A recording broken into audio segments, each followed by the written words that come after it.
மாவட்ட ஆட்சியர் தலைமையில் நடைபெற்றது. நாடாளுமன்ற உறுப்பினர் விஷ்ணு பிரசாத் மற்றும் சிதம்பரம் தொகுதியின் உறுப்பினர் என்கிற முறையில் நானும், சட்டமன்ற உறுப்பினர்கள் சிந்தனை செல்வன் மற்றும் ராதாகிருஷ்ணன் ஆகியோரும் இந்த நிகழ்விலே பங்கேற்றார்கள்.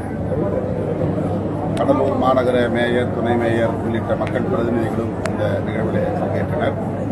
அனைத்து துறைகளை சார்ந்த உயர் அதிகாரிகள் மற்றும் பிற அலுவலர்கள் அனைவரும் பங்கேற்று துறை வாரியாக கடந்த நிதியாண்டில் நடைபெற்ற வளர்ச்சி பணிகள் குறித்து கருத்துக்களை பகிர்ந்து கொண்டும் விவாதித்தோம். இந்த கூட்டம் சிறப்பாக நடந்தேறியது. பல கோரிக்கைகளை மாவட்ட ஆட்சியரின் பார்வைக்கு மக்கள் பிரதிநிதிகள் முன்வைத்திருக்கிறார்கள். நாடாளுமன்ற சட்டமன்ற உறுப்பினர்கள் என்கிற முறையில் நாங்களும் பல கோரிக்கைகளை ஆட்சி நிர்வாகத்திற்கு முன்வைத்திருக்கிறோம். விடுதலை சிறுத்தைகள் கட்சியின் சார்பில் வருகிற 31ஆம் தேதி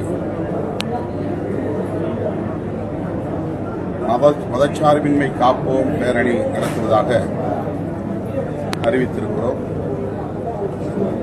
தவிர்க்க முடியாத காரணங்களால் அந்த பேரணியை ஜூன் 14ஆம் தேதி நடத்துவது என்று திட்டமிட்டிருக்கிறோம். 2 வார காலம் தள்ளி இந்த பேரணி திட்டமிட்டவாறு திருச்சிராப்பள்ளியிலேயே நடைபெறும்.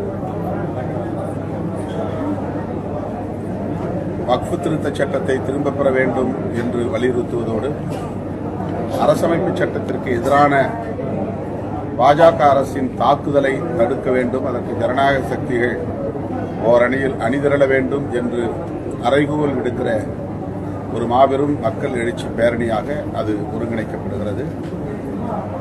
நீலச்சட்டை அணிந்து நீலச்சட்டை பேரணியாகவே அதை நாங்கள் ஒருங்கிணைக்கிறோம். புரட்சியாளர் அம்பேத்கர் அவர்கள் இந்த மண்ணில் மதசார்பற்ற அரசை நிறுவுவது என்கிற அடிப்படையில் தான் இந்த அரசமைப்பு சட்டத்தை வகுத்தளித்தார்.